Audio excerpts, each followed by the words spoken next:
Our Cape Kitchen from Leipoldt's Cellar and Kitchen by C Louis Leipoldt. First published in Afrikaans in Die Huisgenoot on the 7th of August 1942 and in Paul Venky's Vir die Proe in 1963, and subsequently in English in Leipoldt's Cellar and Kitchen in 2005 and in Cape Rebel on the 29th of June 2014. This extract from Leipoldt's Cellar and Kitchen is repeated, unabbreviated, lest it be said, in the author's own words from his English novel Stormrack, that perhaps that was the tragedy of the village, that it acquiesced in changes which it could not forbid, and while acquiescing was incapable of realizing what it lost. In the good old days, when Cape Town still showed signs of being a real mother city, nurturing Western civilization, it was possible, in an old-fashioned way, to learn something of real Afrikaans cookery. A nation's culinary art cannot be judged by what is served in hotels and restaurants. To make an accurate appraisal, the connoisseur must have special friends with excellent cooks. The best traditional food is invariably found in private homes, not public eateries. This is no less true of Cape Town than anywhere else. 50 years ago, the food in our hotels and fashionable cafes, such as that of Kamp, was mostly prepared and served in accordance with European standards. There were, of course, important exceptions, one being the famous White House in Strand Street, which had a good collection of game in its backyard. I especially remember a young camel that, alas, didn't survive very long. The White House was well known for its excellent table. Even at 8 o'clock in the morning, you could get societies with the customary fried bananas and no less than 6 different sambals. Luncheon was something special, and from time to time the menu would contain delicacies such as turnip and tomato breedie, curried crayfish soup, saffron bobotie with almonds and raisins, and stewed veldkool. Among the sweets was one that was prized by Plattelanders and Cape Townians alike: thin, juicy, fragrant pancakes with a delicious topping made from eggs, cream, and vanderham. Another hotel where the food was good and the cellar really impressive was the Old Royal in Plain Street. Later, the Queen's in Sea Point was also well known for its excellent table, but it did not specialize in genuine Afrikaans food. Traditional Afrikaans dishes were found in private homes and smaller boarding houses. There you could enjoy first-class traditional fare, properly prepared over the moderated heat of a wood fire. We would not have considered scorching our food with a hot wire. The best known of the Afrikaans boarding houses was probably that of Old Miss Vaal in Queen Victoria Street, the popular home from home of many Platteland members of Parliament. The hostess was herself an excellent cook, who had the gift of being able to prepare simple yet exceptionally delicious dishes. Some of the house recipes, such as a crayfish salad, crayfish frikadelle, bean soup and milk tart, were as traditional as you could get. One of the finest things available there was the coffee, served with plain cake and one or other fine preserve. The question remains whether we have a culinary art that can validly be described as genuinely and indigenously Afrikaans. In favor of this proposition is the fact that we do have certain food types, such as klipkous and waterblommetjies, that are unique, and we have at least one method of preparing food that is not to be found in La Rosse, the preparation of porcupine skin.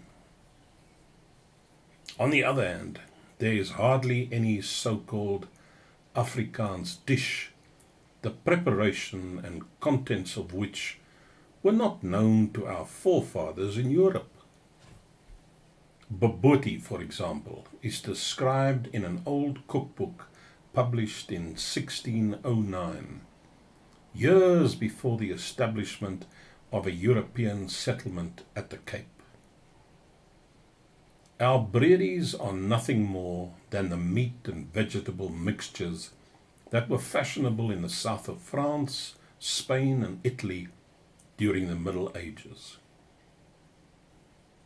They would not, of course, have used mace, nutmeg, pepper and other spices. Such additives were far too scarce then to have been used in the common kitchen. It was only after the Dutch East India Company started importing spices on a large scale. In 1 year, over 100,000 tons were imported from India, that the ordinary cook was able to get hold of them to add flavor to his dishes. What we call traditional Afrikaans cooking can be compared to that found in the area south of the Adour River in France. It is the part of France that was probably the longest under English influence. It is an area where, like here, the oxen are used for working the fields and transporting goods, where beef is generally less tender and plump than in other districts, and where goat's meat, mutton and pork are preferred. There you find the closest relative to our boerewors, sausage made of a mixture of goat's meat and pork, flavored with spices and improved by the addition of sweet wine, such as that from Jorokon. It contains the same little squares of pork fat that are so characteristic of good boerewors, enabling it to be properly braaid over an open fire without depriving it of its juiciness. There you will also find the bean and fat soup, so well known here, the grilled pannas that are hardly known here anymore, but always used to be made when a pig was slaughtered, and also the stewed offal, with or without a turmeric or tomato sauce.